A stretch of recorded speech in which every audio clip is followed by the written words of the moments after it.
오늘의 말씀은 전도서 1장 1절에서 4절까지입니다.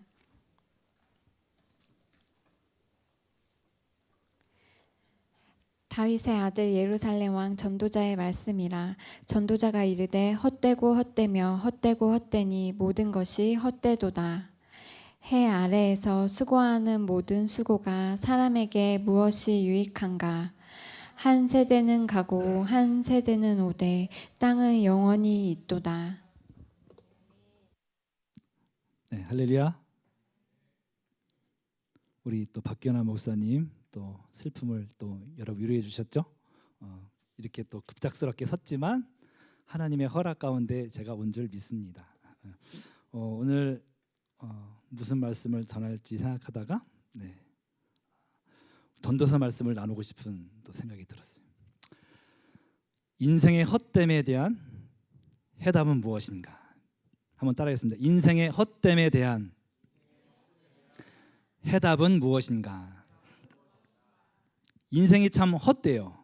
여러분 아직 헛된 것을 알 나이 연세가 아닌가요? 이제 20대보다는 30대, 40대, 50대 가면서 정말 인생의 실체가 드러납니다. 아, 정말 헛되구나. 모든 게 헛되구나. 요즘 같은 시대에는 또 스마트폰도 있고 내비게이션도 있고 해서 길을 잃어도 크게 염려되거나 불안하지 않습니다. 근데 제가 2005년도쯤에 처음 사역을 시작했는데 그때는 저기 성동성전이라는 데서 교육전사를 시작했었어요. 그때 저는 이제 금토일만 교회를 사역을 하고 시골에서 내려가 있었는데 시골 우리 아본 친구들도 있잖아. 우리 다성이도 왔었고.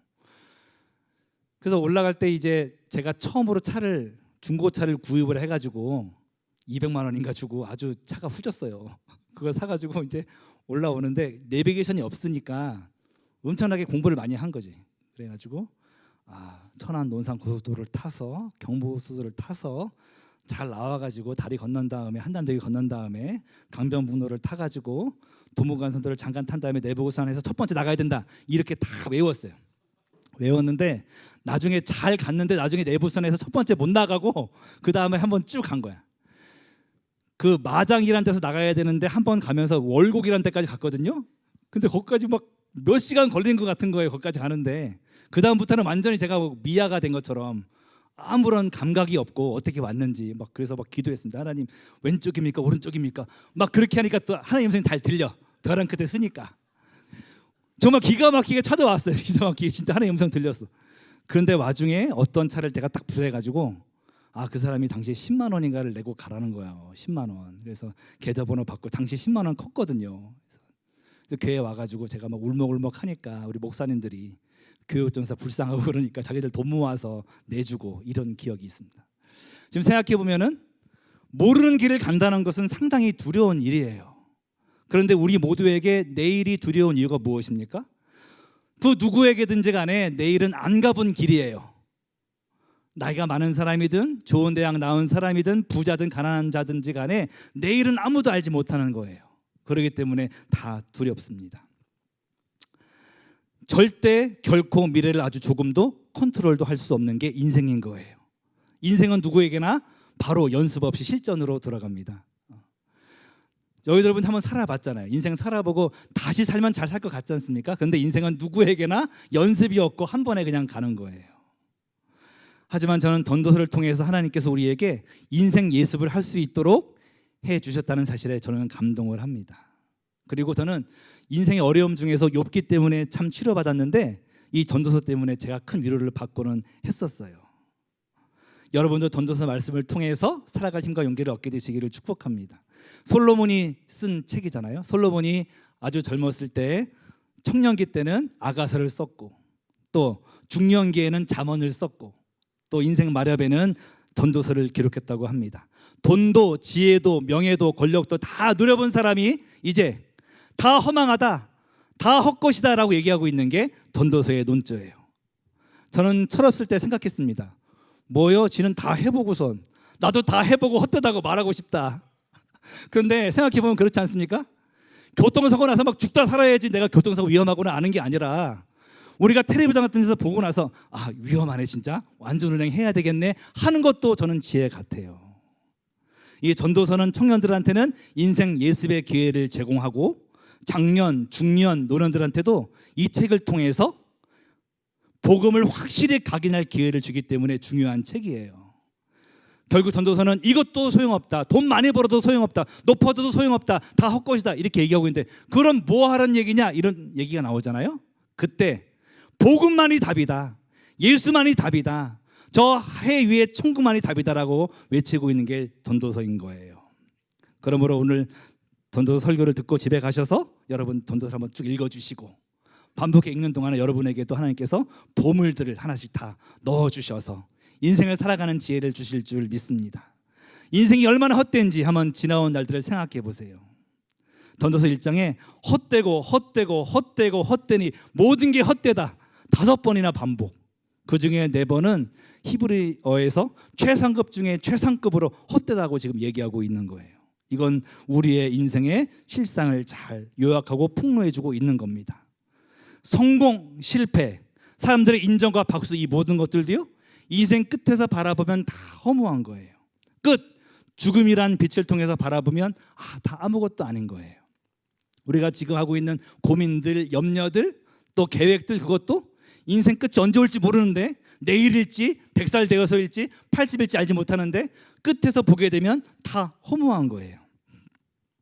그런데 역설적으로 죽음이란 빛을 통해서 우리의 삶을 바라보잖아요. 그러면 평범한 일상들은 활력을 띠게 되고 현재의 숨쉬는 순간순간들이 진정 귀해지게 됩니다. 이 허무의 극치가 뭐예요? 죽음. 허무의 극치는 무엇이다? 죽음. 이 전도서가 주는 관점은 메멘토 모리라고 하잖아요. 죽음을 기억하라. 죽음을 기억하라는 그런 얘기예요. 안 죽는 사람은 없고 인간의 실상 결말은 죽음인데 다 허무하다는 거죠. 그런데 기독교는요, 이 허무의 극치인 죽음을 예수님이 담당했다는 거예요. 이 허무를 예수님이 담당했다는 거예요. 십자가상에서 예수님 말씀하셨어요. 하나님께 울부짖으셨어요. 나의 하나님, 나의 하나님, 어찌하여 나를 버리셨나이까.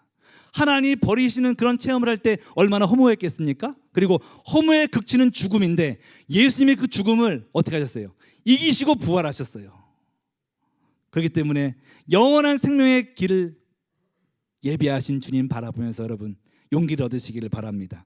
첫 번째로요, 헛된 인생을 사는 모든 사람은 하나님을 만나야 비로소 헛되지 않게 된다는 걸 기억해야 돼요. 헛되다는 말이 히브리어로 여기에 전도서에 기록되어 있는데 헤벨이라는 단어로 기록되어 있어요. 근데 총 38번이 나옵니다. 38번이. 그런데 전도서 전체에 하나님을 뜻하는 엘로힘이라는 단어도 38번이 기록되어 있어요. 무슨 얘기하는 걸까요? 인생을 살아갈 때 허무에 잠식되어 살지 말고 허무함이 올라올 때마다 뭘 바라봐라? 하나님을 바라보라는 거예요. 이 해 아래의 세상은 다 허무뿐이에요. 하지만 해 위에 계신 하나님을 바라보고 나아갈 때, 그 허무를 하나님으로 바꾸고서 바라보고 나아갈 때 우리의 삶에 다시금 살아갈 용기가 샘솟을 줄 믿습니다. 시선을 창조주 하나님께 두어야 된다. 어디에? 시선을 창조주 하나님께 둬야 된다. 하나님 만난 인생과 만나지 않은 인생은 천지차이입니다. 이 모세가 얼마나 허무감을 느꼈겠어요? 한때는 애굽 나라의 공주로서 권력을 다 갖고 있었는데, 힘이 있었는데, 그리고 내 정도 힘이면 이걸 가지고 내 동족들을 그냥 구원할 수 있겠다라고 생각을 했는데, 그래서 정말 힘있게 열정적으로 가봤는데 잘못해갖고 툭 쳤더니 갑자기 사람이 막 죽고 살인자 신분이 돼가지고 광야에 도망가서 40년 있을 때 정말 허무했을 거예요. 인생 진짜 허무하다. 이제 나는 권력도 없고 돈도 없고 알아주는 사람도 없고 아무것도 없는 난 늙은이가 되었구나. 그런데 그 허무했던 모세를 주님이 만나 주실 때 어떻게 됐습니까? 변하게 된 거예요. 정말 떨기나무처럼 아무것도 아닌 존재에 불이 붙어서 하나님 존재처럼 된 것처럼 모세에게도 하나님이 만나 주시고 임해 주시니까 놀라운 존재가 되어가지고 수많은 백성들을, 동족들을 이끌고 나오는 자가 된 줄 믿습니다. 하나님 만나면 공허한 인생이 충만한 인생으로 바뀌어요. 저와 여러분 다 똑같습니다. 하나님 만나게 되어지면 우린 허무한 존재가 절대 아니에요. 하지만 하나님 없으면 아무리 큰 성과도, 아무리 좋은 대학도, 아무리 많은 돈도 다 뭐예요? 허무할 뿐인 거예요. 오늘 주님 만나서 그 만남을 계속 이루실 때 여러분들은 일평생 꽉 찬 인생을 살게 될 줄 믿습니다. 이 사마리아 여인은요, 세상살이 여러 가지 문제들을 남편을 통해서 해결하려고 했었어요. 남편 5이 있었으나 지금 살고 있는 남편도 내 남편이 아니다 그랬잖아요. 그 남편들은 자기가 의지했던 구원자로 생각했던 존재들을 생각하는 거죠. 상징하는 거죠. 돈일 수도 있고 명예일 수도 있고 우리한테 있어서 학력일 수도 있고. 근데 그 모든 것들이 자기를 계속 버린 거예요. 너무너무 허무합니다. 목마릅니다. 그때 예수님 만나서 인생에 다시금 빛이 비춰진 거예요. 하늘을 체험한 거예요. 그러고 나서 그는 예수 위에서 인생을 사는 꽉 찬 인생을 살게 된 줄 믿습니다. 사는 목적이 바뀌었고 물동이를 벌어들고 예수를 쫓게 되어졌고 그리고 예수를 전하는 것이 최우선의 삶을 살게 됐고 삶의 질서가 잡혔어요.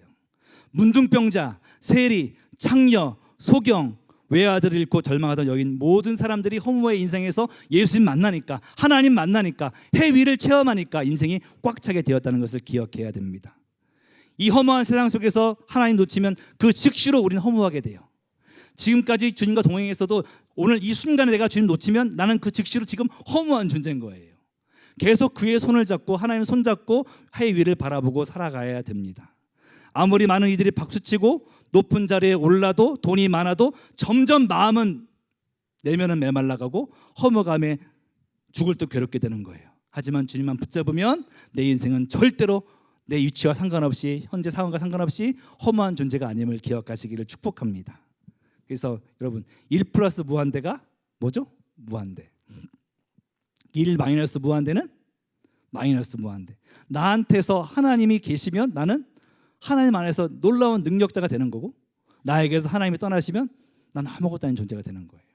또 그런 것도 제가 읽어봤어요. 굿이라는 단어에서 하나님이 빠지니까 빵밖에 안 남잖아. 빵밖에. 근데 아무것도 없어도 하나님이 계시니까 좋은 게 되지 않습니까? 필사적으로 하나님을 바라보고 믿음으로 걷는 우리 청년들이 됐으면 좋겠습니다. 우리는 창조주 하나님을 매 순간 바라봐야 돼요. 전도서 12장 1절 2절 말씀 한번 읽어보겠습니다. 너는 청년의 때에 너의 창조주를 기억하라. 곧 곤고한 날이 이르기 전에 나는 아무 낙이 없다고 할 해들이 가깝기 전에 해와 빛과 달과 별들이 어둡기 전에 비 뒤에 구름이 다시 일어나기 전에 그리하라. 청년의 때 창조주를 기억하라. 이 땅 밑을 바라보고 낙심하지 말고 허무하다고 생각하지 말고 그런 감정이 들 때마다 바로 즉시로 해 위에 계신 하나님을 바라봐라. 하나님께 목숨을 걸고 하나님께 연결시키면서 인생을 살아가라. 그냥 청년의 때가 어릴 때 얘기하는 게 아니라 제가 갖고 있는 주석에서 보니까 산술적인 나이의 문제가 아니라 하나님 중심으로 살려고 결단하는 때가 바로 청년기예요. 우리 하나님의 영원성에 비하면 나이 드신 80대 할머니도 청년일 거야. 우리가 지금 청년의 때라고 생각하고 지금 결단해서 해 위를 바라보고 계속 살면요 우리 인생은 절대로 허무하지 않습니다. 해 아래 인생은 완벽하지 않고 불공정하고 불공평하고 괴롭고 아프고 문제투성이에요. 하지만 하나님은 완전하신 분이세요. 해 위를 바라봐야 됩니다. 하나님은 우리와 함께 하시면서 온 우주를 다스리시는 왕이시고 인간의 생사복을 주장하시는 분이세요. 그분을 바라보는 데서만 우리는 안정감을 얻게 되는 거예요. 그래서 시편 16편 8절 말씀에 다윗이 얘기했어요. 내가 야훼를 항상 내 앞에 모심이여 그가 나의 오른쪽에 계심으로 내가 흔들리지 아니하리로다. 다윗의 삶이 얼마나 많이 흔들렸는데 골리앗도 만나게 되고 사울왕이 죽이려고도 하고 군대와 전쟁의 위험 속에서 언제 죽을지 모르는 흔들릴 수밖에 없는 인생이에요. 정말 삶 속에서 정말 답답하고 어렵고 막 위기투성이에요. 그렇지만 하나님께 시선을 고정하는 마음의 시선을 주님께 들고 나니까 어떻게 됐어요? 내가 흔들리지 아니하리로다. 이런 고백을 하게 된 거죠. 히브리서 12장 2절 말씀도 얘기합니다. 믿음의 주요 또 온전케 하신 이인 예수를 바라보자. 불완전한 믿음 때문에 내가 막 흔들릴 때 믿음으로 온전케 만드시는 주님을 바라봐야죠. 해 위를 바라봐야죠. 그럴 때 완전한 믿음을 주께 허락해 주시고 승리하게 해 주실 줄 믿습니다. 그래서 그분을 바라보시고 그분과의 결정적인 만남을 가지고 계속 그 만남을 이루며 살아가는 것이 이 땅을 허무하지 않게 사는 비결인 줄 믿습니다. 계속적으로 영원하신 하나님과 연결되어져야지만이 나는 허무한 존재가 아닌 거예요. 우린 다 일시적인 존재이기 때문에 다 허무해요. 하지만 영원하신 하나님과 연결만 되어지면 우리는 허무한 존재가 절대로 아니지 않습니까? 해 아래 세상만 바라보고 살면 땅만 바라보고 살면 어리석은 부자처럼 꿀꿀이 돼지처럼 살다가 갈 수밖에 없는 거예요. 하나님이 없이 이건희 회장이 하나님 없이 교영호 회장이 부럽습니까? 그렇게 막 돈 걱정 여러 가지 막 하다가 70대에 다 죽었는데 너무너무 허망합니다. 너무 비참해요. 그렇게 지옥으로 떨어지려면 너무 비참한 인생인 거예요. 우리는 창조주 하나님을 가끔만 기억할 게 아니라 계속 기억해야 될 거예요. 나를 위해서 구원해 주신 예수님의 십자가를 가끔만 기억할 게 아니라 계속 기억해야 될 거예요. 그것이 우리에게 힘이 될 거예요. 예수님은 성자 하나님, 예수님 바라볼 때 우리에게 힘이 될 것이고 주 예수와 동행하니 그 어디나 하늘나라는 찬송가 가사처럼 우리는 승리할 줄 믿습니다. 두 번째로요, 하나님과의 그 만남은 지속돼야 돼요. 뭘 통해서? 성령님과 함께 호흡하고 동행함을 통해서 계속적으로 우리는 그분과 연결되어서 그분 바라보고 살아야 돼요. 계속 만나고 살아야 됩니다. 헛됨이란 말이 히브리어로 헤벨인데요, 이것은 헛됨이라는 뜻도 되고 허무, 공허, 수증기, 안개 그런 말이에요. 숨 그런 말이에요. 인간은 실상 숨 떠나면 아무것도 아니지 않습니까? 제가 교구 목사로서 제 동년배 중에서 가장 시체를 많이 봤을걸요. 저는 장례 예배를 엄청 많이 드리거든요. 입관할 때 사람이 쫙 누워있는 거, 죽은 사람 누워있는 거 보면은 그런 생각 들어요. 저기 지금 내가 누워있을 수도 있는 건데 이게 사는 게 아무것도 아니구나. 화장하고 나면요, 나중에 갈아드릴까요? 쭉 갈잖아요. 그러면 이렇게 가루가 딱 돼. 저게 나일 수도 있는 건데 인간이 정말 아무것도 아니구나, 한 줌의 자밖에 안 되는구나. 정말 너무너무 허무한 존재예요. 헤벨이에요. 헛됨, 허무, 공허, 수증기, 연기 같은 거예요. 연기가 막 방향이 없지 않습니까? 그런데요, 여러분, 성령님을 뜻하는 단어 루아흐, 그리고 푸뉴마, 이것 역시 바람, 숨, 영, 성령 이런 뜻이에요. 무슨 얘기예요? 우리의 그 허무한 헤벨을 갖다가 방치하지 말고 성령으로 바꿔야 된다는 거예요. 내 인생 참 허무하다, 연기 같다, 여기서 멈추지 말고 그러므로 나는 성령님이 필요합니다. 성령께서 내 안에 임재하여 주시옵소서. 주 떠나가시면 나는 아무것도 아닙니다. 성령님 내 안에 나를 사로잡아 주옵소서. 그렇게 주님을 만나게 되어지면 그 만남을 통해서 우리는 드디어 활력 있는 존재로서 이 땅을 의미 있게, 무의미하지 않고 의미 있게 살아가게 될 줄 믿습니다. 성령 하나님을 만난 제자들의 변화가 놀라워요. 성령께서 예수님을 그들의 삶에 진정한 구주가 되게 하셨어요. 구주가 뭐예요? 구원자 플러스 주인님. 구원자만 강조해도 안 돼. 사도행전에 설교했던 사도들은 이 예수를 하나님께서 너희들의 그리스도와 주로 만드셨느니라, 구주로 만드셨느니라. 뭐예요? 구원자, 구원하신 분, 또 너희 인생의 주인도 강조해야지, 주인. 그런데 이 제자들이 자기 멋대로 살았었지만, 자기가 인생의 주인 되어 살았었지만 성령님 만나고 나니까 이제 비로소 그들의 인생의 주인이 하나님이 된 거예요. 구원자가 된 거예요. 그리고 주님이 주인 되시니까 내 인생 내게 아니구나, 하나님이 주인이 책임질 거구나, 담대해졌습니다. 그리고 능력 있게 복음을 증거하고 목숨 바쳐서 주님을 증거하는 자가 되었던 것은 그들의 노력이 아니라 성령께서 임재하시니까 그들의 차원이 달라지게 된 줄 믿습니다. 성령을 통해서 해 아래에서 해 위로 이동하게 된 거예요. 저는 구약에 나오는 요셉이요, 그 누구보다도 인생의 허물을 체험했던 사람이고 허물로 끝날 수 있는 인생이었다고 생각합니다. 정말 아빠의 사랑만 받고 있다가 형들이 그냥 미워해가지고 구덩이에 빠추고 노예 생활도 하게 되고 열심히 살아보려고 했는데 또 누명 쓰고 막 감옥 가고 막 이럴 때 인생 진짜 허무하구나, 이렇게 난 끝나나 봐 했을 거예요. 정말 인생이 허무로 끝날 수 있었겠지 않습니까? 그런데 그는 자신의 인생이 그렇게 흘러가도록 방치하지 않았어요. 요셉은 구약의 인물이지만 인생 여정 중에서 성령 하나님을 계속 바라본 인물이에요.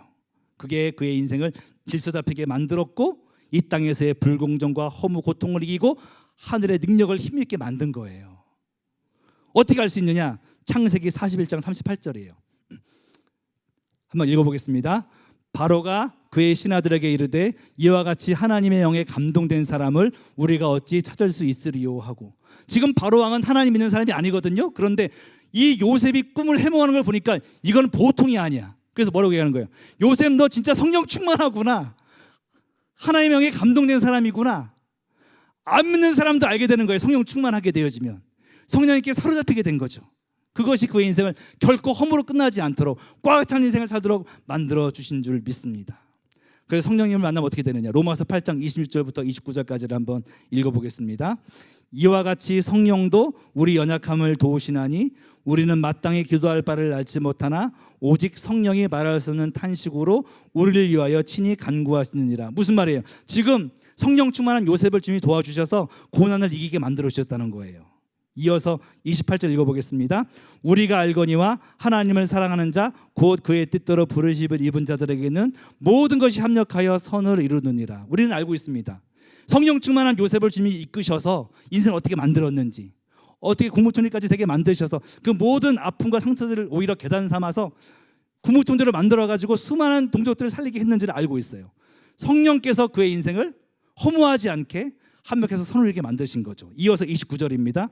하나님이 미리 하신 자들을 또한 그 아들의 형상을 본받게 하기 위해서 미리 정하셨으니 이는 그로 많은 형제 중에서 맏아들이 되게 하려 하심이니라. 이거 무슨 말이에요?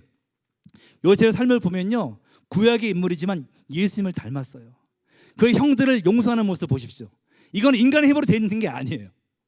성령님을 따라갔더니 고난 중에 위로받았고요, 성령님을 따라갔더니 합력해서 실패도 합력해서 선을 이루게 되어졌고요, 나중에 그 인생을 통해서 정말 예수님 닮은 모습, 용서의 모습이 드러나게 되었다는 거예요.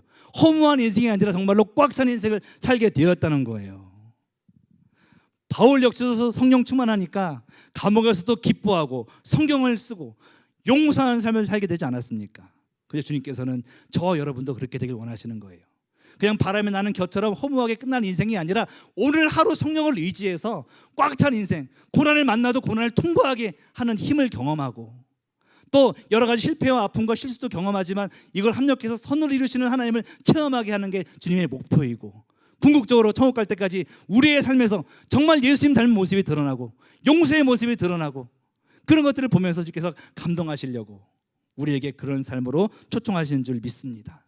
그러기 위해서 우리는 어떻게 돼요? 성령님을 만나야 되는 거죠. 어떻게 해요? 그 만남을 갈망해야 되는 거예요. 나를 사랑한 자들이 나의 사랑을 입으며 나를 간절히 찾는 자가 나를 만날 것이니라. 간절히 찾는 삶. 여기 쓰게 될 때도 제가 얼마나 내가 두려워했는데, 이건 대성전보다 더 두려워. 여기 3040 이게 정말 귀, 고급진 귀 여기서 내가 살아가는 게 내가 이게 기적이야. 어떻게 봐, 하나님 성령님 도와주세요. 안 그러면 저는 여기서 박살 납니다. 미진이한테 박살 납니다. 할렐루야. 정화한테 박살 납니다. 성령님 의지해야 돼. 순간순간마다 의지해야 되는 거예요. 여기서만이 아니라 나가서도 하나님 의지해야 되는 거야. 학교 가서도 의지해야 되는 거예요. 직장 생활할 때도 의지해야 되는 거예요. 그리고 늘 성령님과 대화 나누는 거, 계속적인 대화. 그리고 도전하는 거 있습니다. 24시간 방언기도에 도전해 보는 거. 이게 어떻게 가능합니까? 잠도 자야 되는데. 근데 내가 깨어있는 모든 순간 방언기도하면서 성령님을 찾으리라 하잖아요. 계속적으로 그런 나의 시도를 통해서 나는 어떻게 되느냐, 성령의 임재가 늘 가득하고 어디 가든지 함께 하시는 주님을 내가 확신케 되는 거예요. 그럴 때 우리는 우리의 뿌리를, 마음의 뿌리를 성령께 내린 사람이 되는 거고, 결코 허무한 존재가 아니게 되는 거고, 요셉처럼 꽉 찬 인생을 살게 되는 거죠. 시편 1편에 보니까요, 악인, 오만한 자, 죄인 나와. 어떤 사람들일까? 막 사람 찔러 죽이고 막 도둑질하고, 성경에 말하는 악인, 죄인, 오만한 자 그런 사람들 아니에요. 하나님 없어도 난 살 수 있어, 독립선언하면서 선악과 따먹은 아담과 하와의 그걸 닮아가지고 그냥 독립선언하는 사람들이 악인, 죄인이에요. 이런 사람들은 어떻게 됩니까? 바람에 나는 겨처럼 된다. 허무한 존재가 된다. 돈 많이 벌었을지 몰라도, 사장 됐을지 몰라도, 회장 됐을지 몰라도 그의 인생은 허무뿐이다. 근데 의인, 하나님을 의지하는 자는 어떻게 되는 거예요? 뿌리가 그 시냇가에 닿아 있어가지고 땡볕이 내려져도 더 잘 자라고, 요셉의 삶처럼 그의 삶에 고난이 왔어도 더 잘 자라는 꽉 찬 알곡의 인생을 살게 된다는 거죠. 그러기 위해서 시편 1편은 말하기를 하나님 묵상하고 말씀 묵상해라. 그게 하나님께 뿌리 내리는 삶이에요. 오늘 제가 말씀드린 것처럼 성령께 몰입하고 성령 충만해라. 이게 마찬가지인 거예요. 그렇게 나아갈 때 우리는 쭉적인 인생이 아니라 요셉처럼 꽉 찬 인생을 살게 되어질 줄 믿습니다. 인생 마지막에 서서 꽉 찬 인생이라는 얘기를 들어야지 우리가 지나온 삶 보니까 정말 허무했네, 허무밖에 없네, 그럼 우리도 비극이에요. 인생을 돌아보면서 인생 어려움도 많았지만 성령께서 함께 해주셨고, 나는 주님께 뿌리 박았고, 이 모든 걸 보니까 하나님이 나를 이끌어 가셨구나. 충만한 인생, 나이 80, 90이 돼도 허무하지 않은 인생을 살다가 죽어버릴 때 천국 가야 될 줄 믿습니다. 그래서 마지막 세 번째로요, 허무한 세상 속에서 성령님과 동행하면서 하루하루를 자족하며 사시기를 바랍니다.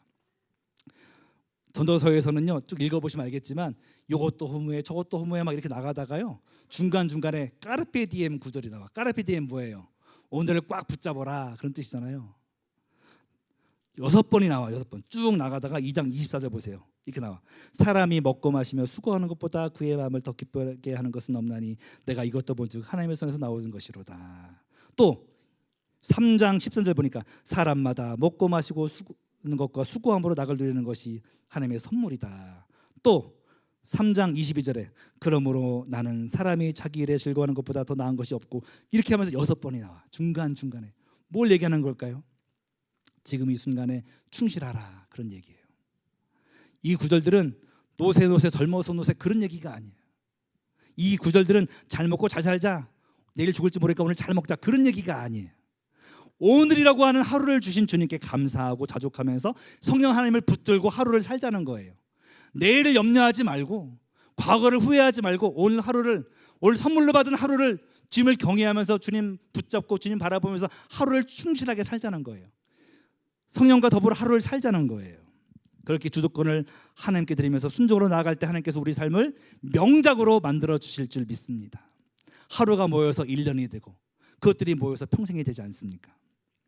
이제 그림 기법 중에 점묘법이라고 있더라고요. 점묘법. 이 점묘법은요, 점 찍어서 그림 그리는 거야. 근데 그 그림이 2m가 되는 그런 그림도 있더라고요. 제가 지금 보여드리는 이 그림도 조르주 쇠라라는 분이 그린 그림인데 엄청 큰 그림이에요. 이거 점 찍어서 이거 나온 거예요. 처음부터 이런 그림 나오지 않고 점 찍어서. 근데 내가 아무리 노력해봤자 명작 안 나와. 그런데 성령님과 더불어서 하루를 내가 살아가면서 순종할 때 한 번 점 찍는 거예요. 그럼 이것들이 모여서 우리 인생은 하나님이 만들어주신 명작이 된다는 거죠. 저는 오늘도 여러분과 함께 점 한 번 찍고 싶습니다. 주님께서 원하시는 거 뭐 큰 거 아니에요. 노아 같은 경우는 배 만들어라, 그거에서 배 만들어라. 배 만드는 게 뭐가 위대해. 하지만 순종해서 했기 때문에 위대한 거예요. 그거 나한테는 배 만들라고 안 했어요. 각자 각자에게 주신 순종의 영역들이 있단 말이에요. 그 부분들을 성령님과 함께 걸어가면서 점 찍으면 하나님께서 그것들이 모아서 내 인생 전체가 아름다운 명작이 되도록 이끌어 주신 분이 주님이신 줄 믿습니다. 영화 죽은 시인의 사회를 제가 언젠가 봤는데 여러분 보신 분 계실 거예요. 이 영화의 주제가 바로 까르페 디엠 그런 거거든요. 똑똑한 아이들만 다니는 명문 기숙 고등학교가 배경인데 닐이라는 친구가 있었어요. 이 친구는 밝고 명랑하고 똑똑한데 강압적인 아버지 밑에서 자라서 그냥 아무 말도 못하는 그런 애, 절대 순종만 하는 그런 애예요. 아버지는 이 아이가 의사 되기를 바랬는데 이 닐은 어느 날 좋은 선생님 만나서, 키팅 선생님 만나서 정말 자기 안에 있는 열정들을 발견하게 되고 또 연극의 소질을 발견했어요. 그래서 오디션 가서 봤는데 연기를 잘하니까 합격이 딱 된 거죠.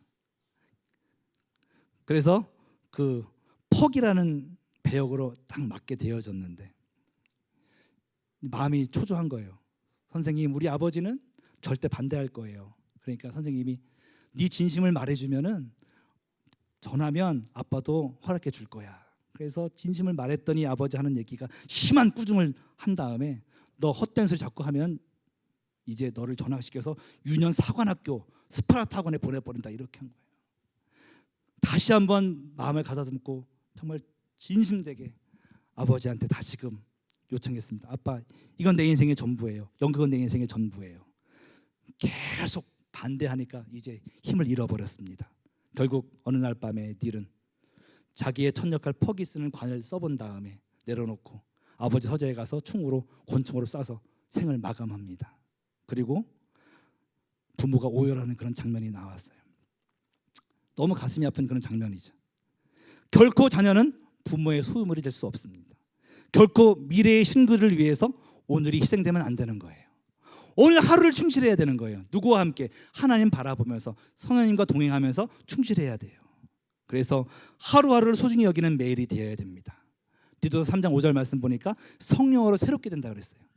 매일매일 성령님과 동행하면 새로운 삶이 되는 거고 그냥 지루한 삶의 연속이 아니게 되는 거예요. 염려하지 말고 자족하면서 하루하루를 살아가야 됩니다. 우리는 전지전능한 하나님도 아니고 무소부지한 하나님도 아닌데 자꾸만 타임머신 타고 과거를 가가지고 그때 그 사람 만나지 말걸, 그때 그러지 말걸 막 그래요. 우린 전지전능한 하나님 아닌데 자꾸만 미래로 가가지고 막 염려해. 타임머신 타고 가서. 우리 그는 하나님의 영역을 침범한 죄를 범하는 겁니다. 그 모든 것들을 주 앞에 내려놓고 회개하고 하나님의 일들을 월권행위하지 말고 오늘 하루를 순종하면서 최선 다해 보시길 바랍니다. 하나님께서 아름답게 여러분 인생을 이끌어 주시고 실수와 아픔마저도 합력해서 선을 이루도록 이끌어 주실 줄 믿습니다. 우리는 겸손해야 되는 거예요. 야고보서 4장 13절 이하의 말씀 보니까 주의 뜻이면 이것도 저것도 하리라. 뭐예요? 나 내일 이런 사업할 거다? 나 내일 이런 일 할 거다? 막 떠벌리는 사람 있잖아요. 근데 하나님이 그 생명 가져가시면 뭐 어떻게 되는 거예요? 그래서 어떻게 말해야 돼요? 주의 뜻이면 이것도 하고 저것도 하리라라고 얘기해야 된다는 거예요. 디모데전서 6장 6절 말씀 한번 다 같이 읽어보겠습니다. 그러나 자족하는 마음이 있으면 경건은 큰 이익이 됩니다. 자족하는 마음 가져야 돼요. 고린도서 10장 31절도 읽겠습니다. 그런즉 너희가 먹든지 마시든지 무엇을 하든지 다 하나님의 영광을 위해서 해라. 그렇게 하루를 주와 함께 채워나갈 때 우리의 삶은 결코 허무하지 않을 것이고 주가 우리에게 맡겨주신 그 꿈들 우리보다 더 원하세요. 그 꿈 이루어지기를. 주가 이루시는 삶을 다 살게 될 줄 믿습니다.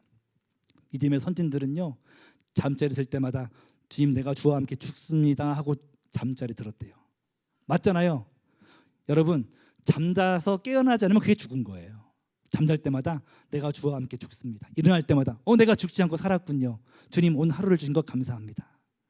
그게 믿음의 선진들의 생활 방식이었거든요. 우리도 염려하지 말고 후회하지 말고 오늘 하루를 성령님과 함께 새롭게 시작된 하루를 주와 함께 걸으면서 순종하면서 승리하시기를 축원드립니다.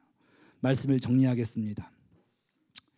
지난주에 저와 나이가 같은 잘 알고 지냈던 목사가 있었거든요.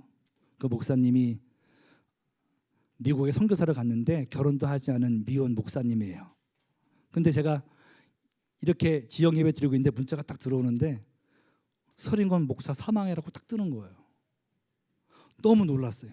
그동안 저와 비슷한 나이 또래 목사들이 이렇게 병으로 천국 가는 건 받긴 했는데 이 친구는 뒤에서 고속도로 가다가 뒤에서 차에 쳐가지고 차가 튕겨나가는 바람에 맞은편에서 오는 차에 부딪혀서 세상을 떠났다고 하는 거예요.